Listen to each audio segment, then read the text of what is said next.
Hello student, कैसे आप लोग? आई होप अच्छे होंगे। तो चलिए आज के क्लास में भी बेसिकली हम लोग कैपेसिटेंस को ही फाइंड आउट करेंगे।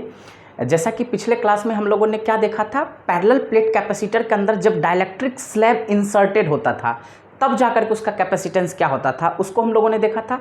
लेकिन आज के क्लास में बेसिकली हम लोग कैपेसिटेंस किसी भी पैरेलल प्लेट कैपेसिटर का तब फाइंड आउट करेंगे जब उसके अंदर हमने क्या इंसर्ट कर रखे हैं, कंडक्टिंग स्लैब। तो इसलिए हमने यहाँ पे लिखा हूँ capacitance of A parallel plate capacitor with a conducting slab, यानी कि किसी भी पैरेलल प्लेट कैपेसिटर के अंदर क्या है, यहाँ पे कंडक्टिंग स्लैब है और तब जाकर के उसका हम क्या करेंगे, कैपेसिटेंस फाइंड आउट करेंगे। तो बहुत ही आसान तरीके से हम इसके डेरिवेशन को हम ड्राइव कर सकते हैं और ये सीबीएसई के पॉइंट ऑफ व्यू के हिसाब से भी बहुत ही ज़्यादा इंपॉर्टेंट लेक्चर है। तो वीडियो के अंत तक आप जरूर बने रहिएगा। चलिए हम लोग देखते हैं कैसे। तो डायग्राम हमने यहाँ पे ड्रॉ कर रखा हूँ। जैसा कि आप यहाँ पे देख सकते हैं, एक प्लेट ए है, यानी कि पैरेलल प्लेट है तो दो प्लेट होगा। एक प्लेट हमारे पास ए है जिसके ऊपर क्या है, पॉजिटिव चार्ज है, और दूसरा प्लेट हमारे पास बी है जिसके ऊपर क्या है, नेगेटिव चार्ज है। Very simple. अब इस दोनों प्लेट के बीच में हमने क्या किया हूँ कि एक कंडक्टिंग स्लैब को हमने इंसर्ट कर रखा हूँ, और ये जो कंडक्टिंग स्लैब है इसका कितना थिकनेस है, टी। यानी कि हम मान लेते हैं टी थिकनेस का जो कंडक्टिंग स्लैब है वो इस दोनों पैरेलल प्लेट के बीच में क्या है, इंसर्टेड है।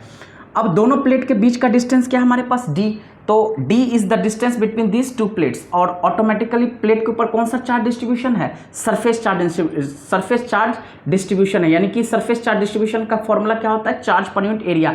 और ये जो दोनों प्लेट है, और ऑब्वियसली हम लोग कौन सा प्लेट मान रहे हैं यहाँ पे, फाइनाइट प्लेन शीट मान रहे हैं, क्योंकि यहाँ पे हम इनफाइनाइट का केस नहीं लेंगे, क्या लेके चलेंगे, फाइनाइट। तो ऑब्वियसली दोनों का जो हमने दोनों प्लेट यानी कि प्लेट ए और प्लेट बी का जो एरिया है हमने कॉमन मान लिया, तो हमने यहाँ पे लिख भी दिया हूँ both having common area A. तो वेरी सिंपल। आई होप आपको डायग्राम को समझने में कोई दिक्कत नहीं होगा। देखिए अब ये जो दोनों पैरेलल प्लेट कैपेसिटर है, यानी कि ये जो पैरेलल प्लेट है इसके बीच में जो ये कंडक्टिंग स्लैब है, इसके कारण इस पैरेलल प्लेट कैपेसिटर का हमें क्या फाइंड आउट करना है, कैपेसिटेंस। तो कैसे फाइंड आउट करेंगे, बहुत ही सिंपल। पिछले लेक्चर में भी हम लोगों ने देखा था पैरेलल प्लेट कैपेसिटर के बीच में हम लोग क्या डाल दिए थे, डाइलेक्ट्रिक स्लैब, तब जाकर के उसका हम कैपेसिटेंस निकाले थे। तो कैसे निकाले थे, बहुत ही सिंपल। देखिए दोनों प्लेट के बीच में जो हमारे पास नेट इलेक्ट्रिक फील्ड डेवलप होगा वो हमारे पास क्या है, ईओ। अब ऑब्वियसली ये पॉजिटिव और नेगेटिव, तो यहाँ पे जो हमने कंडक्टिंग स्लैब डाले हैं तो इसके अंदर क्या होगा, अपोजिट पोलैरिटी के हिसाब से चार्ज डेवलप हो जाएगा। तो जो नेगेटिव के कांटेक्ट में वहाँ पे पॉजिटिव आ जाएगा, जो पॉजिटिव के कांटेक्ट में वहाँ पे नेगेटिव आ जाएगा। तो डायरेक्शन हमारे पास क्या हो जाएगा, कंडक्टिंग स्लैब के अंदर हो जाएगा प्लस से माइनस, और आउटर रीजन में यानी कि दोनों प्लेट के बीच में जो है वो प्लस से माइनस इलेक्ट्रिक फील्ड का डायरेक्शन है। आप देखिए क्या करेंगे, हम सबसे पहले हमें निकालना है कैपेसिटेंस। तो आप ऑलरेडी जानते हैं Q इज इक्वल टू क्या होता है, CV। तो ये जो पैरेलल प्लेट कैपेसिटर है इसके कारण कैपेसिटेंस का फॉर्मूला हमें ऑलरेडी पता है, एप्सिलॉन नॉट A अपॉन में क्या होता है, D होता है। तो और ऑब्वियसली हम इलेक्ट्रिक फील्ड का एक्सप्रेशन भी देख लेंगे, और दोनों को हम क्या करेंगे, इस कैपेसिटेंस के अंदर जो फॉर्मूला होता है उसमें पुट करके हम इजिली इसको क्या कर सकते हैं, फाइंड आउट कर सकते हैं। तो देखिए हम इस एक्सप्रेशन को कैसे फाइंड आउट करेंगे।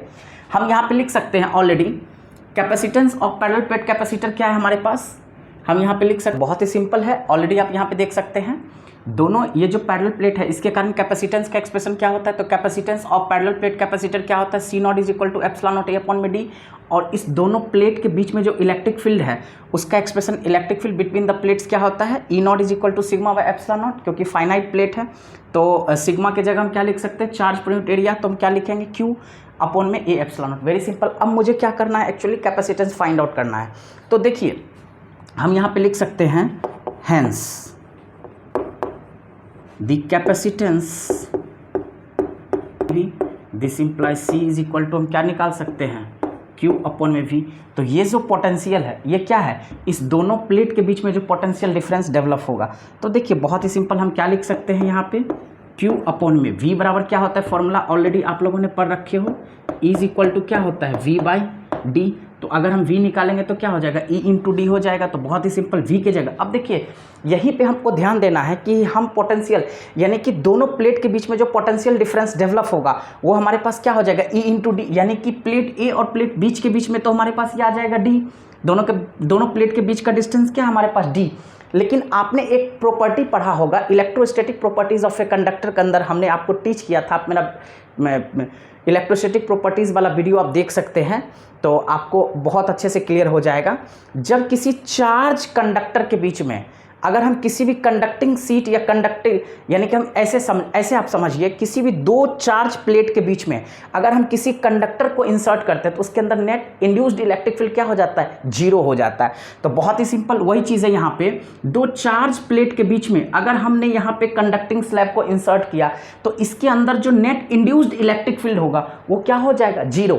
तो ऑब्वियसली जो ये कंडक्टिंग स्लैब है इसके अक्रॉस जो पोटेंशियल डिफरेंस होगा, इसके अक्रॉस जो पोटेंशियल डिफरेंस होगा वो क्या हो जाएगा, 0 ऑब्वियसली, क्योंकि हम क्या लिखेंगे, E इंटू टी। अब यहाँ पे लिख करके आपको दिखा देते हैं, क्योंकि हम क्या लिखेंगे, C is equal to Q by V. तो V तो हमारे पास इसके अंदर का क्या है, नेट पोटेंशियल।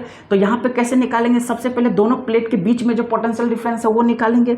तो क्या हो जाएगा हमारे पास, ये हो जाएगा, ये हमारे पास क्या है, नेट पोटेंशियल, और ये हमारे पास नेट चार्ज है। तो हम क्या करेंगे, दोनों प्लेट के बीच का पहले पोटेंशियल डिफरेंस का एक्सप्रेशन लिखेंगे। तो E बराबर होता है V बाई डी, तो V बराबर क्या हो जाएगा, E इंटू डी। तो वेरी सिंपल, हम यहाँ पे क्या लिखेंगे, E नॉट इंटू, अब देखिए T थिकनेस का तो हमारे पास कंडक्टिंग स्लैब है, तो हमारे पास जो दोनों प्लेट के बीच में डिस्टेंस बचेगा वो क्या बचेगा, D माइनस टी। हम यहाँ पे लिख सकते हैं D माइनस टी प्लस, अब पोटेंशियल डिफरेंस किसके अक्रॉस लिखेंगे, इस कंडक्टिंग स्लैब के क्रॉस। तो इसके अंदर नेट इलेक्ट्रिक फील्ड क्या है, E, और इसका थिकनेस हमारे पास क्या है, T, यानी कि इस कंडक्टिंग स्लैब का थिकनेस क्या है, T। Very simple. अब यहीं से आप समझ सकते हैं कि this implies C is equal to हमारे पास क्या हो जाएगा, Q upon E naught into D minus T plus net electric field हमारे पास क्या है, 0। तो 0 से मल्टीप्लाई करेंगे कोई भी चीज़ तो क्या हो जाएगा यहाँ पे, 0। तो दिस इंप्लाइज जो हमारे पास कैपेसिटेंस आ गया C, ये हमारे पास क्या आ गया, Q अपॉन में E not simply D minus हमारे पास क्या आ गया, T। अब थोड़ा सा रब कर देते हैं, तो इस तरह से हमारे पास कैपेसिटेंस क्या हो जाएगा, C इज इक्वल टू हमारे पास क्या था, Q अपॉन में E not D minus T. Very simple. तो दिस इंप्लाइज कैपेसिटेंस क्या हो जाएगा, आप देखिए Q के जगह पे क्या लिख सकते हैं, Q तो है ही हमारे पास, ठीक है। और यहाँ पे जो E नॉट है, यहाँ पे हमने ऑलरेडी देखा था इलेक्ट्रिक फील्ड E नॉट बराबर हमारे पास क्या आया था, सिग्मा अपॉन में एप्सिलॉन नॉट, जिसको हम लोगों ने क्या लिख दिया था, sigma is equal to Q by A. तो Q अपॉन में क्या आ गया था हमारे पास, A एप्सिलॉन नॉट। तो यानी कि हम क्या करेंगे, इस E नॉट के जगह पे यहाँ पे पुट करेंगे Q अपॉन में A epsilon not into D minus T. Q से Q क्या हो जाएगा, कैंसल आउट हो जाएगा। तो C is equal to A epsilon naught ऊपर चला जाएगा, यहाँ पे क्या बचेगा, D माइनस टी। तो ये एक्चुअली हमारे पास क्या आ गया, कैपेसिटेंस आ गया। दैट मीन्स जब कोई भी पैरेलल प्लेट कैपेसिटर अपने अंदर कंडक्टिंग स्लैब को इंसर्ट करके रखेगा, यानी कि पैरेलल प्लेट कैपेसिटर के अंदर हमने क्या इंसर्ट कर दिया, कंडक्टिंग स्लैब, तब जाकर के उसका जो कैपेसिटेंस होगा वो क्या होगा, C is equal to A epsilon naught upon में D माइनस टी। तो by using this formula you can easily find out the capacitance of parallel plate capacitor with a conducting slab। तो बहुत ही simple, देखिए इसका derivation में कुछ नहीं है, हमारे पास दो प्लेट है, दोनों चार्ज प्लेट है, इसके बीच में हमने T थिकनेस का कंडक्टिंग स्लैब इंसर्ट कर दिया, ठीक है। तो आउटर रीजन में जो इलेक्ट्रिक फील्ड है, यानी कि दोनों प्लेट के बीच में जो इलेक्ट्रिक फील्ड है वो हमारे पास E नॉट है। और जैसे आप जानते हो कि किसी भी चार्ज प्लेट के बीच में किसी कंडक्टर को जब आप इंसर्ट करोगे तो उसके अंदर नेट इंड्यूस्ड इलेक्ट्रिक फील्ड क्या हो जाएगा, 0। तो हम क्या करेंगे, सबसे पहले दोनों प्लेट के बीच में पोटेंशियल डिफरेंस को फाइंड आउट करेंगे और इस कंडक्टर के अक्रॉस जो पोटेंशियल डिफरेंस होगा दोनों को ऐड करेंगे तो हमारे पास टोटल पोटेंशियल डिफरेंस हो जाएगा। और फॉर्मूला हमारे पास क्या होता है, Q is equal to C V. तो C is equal to Q upon में V। तो हमें टोटल पोटेंशियल डिफरेंस चाहिए, तो हम पहले आउटर रीजन का पोटेंशियल डिफरेंस निकालेंगे। E बराबर क्या होता है, V बाई डी। तो V is equal to E into D. तो हम आउटर रीजन का जो पोटेंशियल, आउटर रीजन के अंदर पोटेंशियल डिफरेंस का एक्सप्रेशन क्या लिखेंगे, E नॉट इनटू जो डिस्टेंस हो जाएगा वो क्या हो जाएगा, D माइनस टी, क्योंकि T थिकनेस का तो हमारे पास कंडक्टिंग स्लैब है। तो D माइनस टी प्लस ये जो कंडक्टिंग स्लैब है इसके अंदर तो पोटेंशियल डिफरेंस क्या हो जाएगा, 0, क्योंकि नेट इंड्यूस्ड इलेक्ट्रिक फील्ड क्या है, 0। तो E इंटू टी लिखेंगे तो नेट इलेक्ट्रिक फील्ड क्या है, 0। तो 0 इंटू टी क्या हो जाएगा, 0। तो वेरी सिंपल, जो हमारे पास इस दोनों प्लेट के बीच में, यानी कि दोनों प्लेट के क्रॉस जो पोटेंशियल डिफरेंस होगा वही हमारा हो जाएगा जिसको हमने यहाँ पे पुट कर दिया, E naught into D minus T हो गया। और नेट इलेक्ट्रिक फील्ड यानी कि ये जो ई नॉट है ये हमारे पास सिग्मा बाई एप्सिलॉन नॉट है, तो sigma is equal to charge per unit area हमने पुट कर दिया। ऑलरेडी क्यू से क्यू कैंसिल हो गया, तो कैपेसिटेंस हमारे पास क्या निकल गया, ए एप्सिलॉन नॉट अपॉन में डी माइनस टी। तो बहुत ही सिंपल एक्सप्रेशन है, इसमें कोई बहुत ज़्यादा ताम झाम नहीं है। अगर आप सिस्टमेटिकली हमारे वीडियो को देखिएगा तो आपको कहीं कोई दिक्कत नहीं होने वाली है। नेक्स्ट